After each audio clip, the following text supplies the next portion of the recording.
आप सोच रहे होंगे कि अगर ग्रेविटी नहीं होगी तो आप हवा में फ्लोट करने लगेंगे और बिना ज़रा भी फोर्स लगाए आप कहीं भी आसानी से जा सकेंगे, लेकिन ऐसा बिल्कुल नहीं होगा।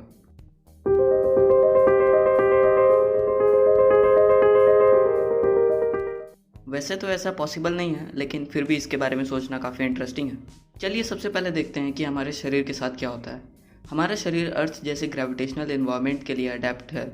अगर हम कोई ऐसी जगह पे जाएं जहाँ पे ग्रेविटी अलग हो या फिर हो ही ना, जैसे कि स्पेस स्टेशन में, तो हमारे शरीर के साथ काफ़ी बदलाव होते हैं। अब ये एक फैक्ट बन गया है कि एस्ट्रोनॉट्स स्पेस में रहने की वजह से अपना बोन मास और मसल का स्ट्रेंथ लूज़ करते हैं और उनका सेंस ऑफ बैलेंस भी चेंज हो जाता है। लेकिन जहाँ ग्रेविटी हो ही ना, वहाँ पर कुछ अलग चेंजेस आते हैं। इनके रीजंस क्लियर नहीं हैं, लेकिन हमारे रेड ब्लड सेल्स कम होने लगते हैं, हमारे घावों को भरने में ज़्यादा वक्त लगने लगता है और हमारा इम्यून सिस्टम बहुत ही ख़राब हो जाता है। यहाँ तक कि ग्रेविटी के ना होने की वजह से हमारी नींद भी पूरी तरह से ख़राब हो सकती है।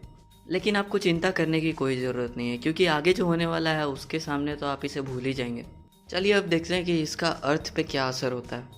सबसे पहली प्रॉब्लम तो ये है कि अर्थ सन का रोटेशन 1,08,000 किलोमीटर पर आवर की स्पीड से कर रहा है। इसको समझने के लिए मान लीजिए कि आप सन है और आपके पास एक रस्सी है जिसके एंड पर एक बॉल बंधा हुआ है, जहाँ पर बॉल अर्थ है और रस्सी ग्रेविटी है।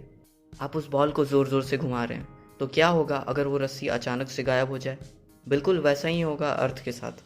जितनी भी चीज़ें हैं जो अर्थ के सरफेस से जुड़ी हुई नहीं हैं, वो सभी हवा में उड़ जाएंगे, एक्चुअली स्पेस में उड़ जाएंगे। और अनफॉर्चुनेटली अगर कोई उस समय बाहर हुआ तो वो भी उसी के साथ उड़ जाएगा। लेकिन जो लोग बिल्डिंग के अंदर होंगे उनके बचने के चांसेस हो सकते हैं, क्योंकि बिल्डिंग ग्राउंड से अच्छी तरह से रूटेड होती है, जो बिना ग्रेविटी के भी अर्थ से चिपकी हुई रह सकती है, एटलीस्ट कुछ देर तक। लेकिन ये सबसे पहले अर्थ का एटमॉस्फेयर उसके ओशियंस, रिवर्स और लेक्स के साथ होगा। चलिए अब देखते हैं कि ये स्पेस में बाकी चीज़ों के साथ क्या करता है। ग्रेविटी ना होने की वजह से अर्थ के टुकड़े टुकड़े हो जाएंगे, जो स्पेस में यूं ही फ्लोट कर रहे होंगे।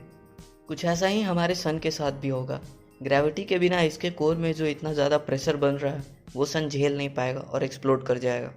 यूनिवर्स के बाकी स्टार्स के साथ भी कुछ ऐसा ही होगा, लेकिन वो इतने दूर हैं कि उस सिनेरियो को हम तक पहुंचने के लिए सालों लग जाएंगे। और फिर अंत में मैटर का कोई भी झुंड नहीं बचेगा, जैसे कि स्टार्स या प्लैनेट्स। होगा तो बस एटम्स और मॉलिक्यूल्स का सूप, जो बस यूं ही हर जगह फ्लोट करेगा और कुछ नहीं। वैसे याद दिला दूँ, ऐसा कभी होगा नहीं, जो बताता है कि ग्रेविटी यूनिवर्स में कितना इंपॉर्टेंट है। इसके बिना कुछ भी इंटरेस्टिंग नहीं होगा।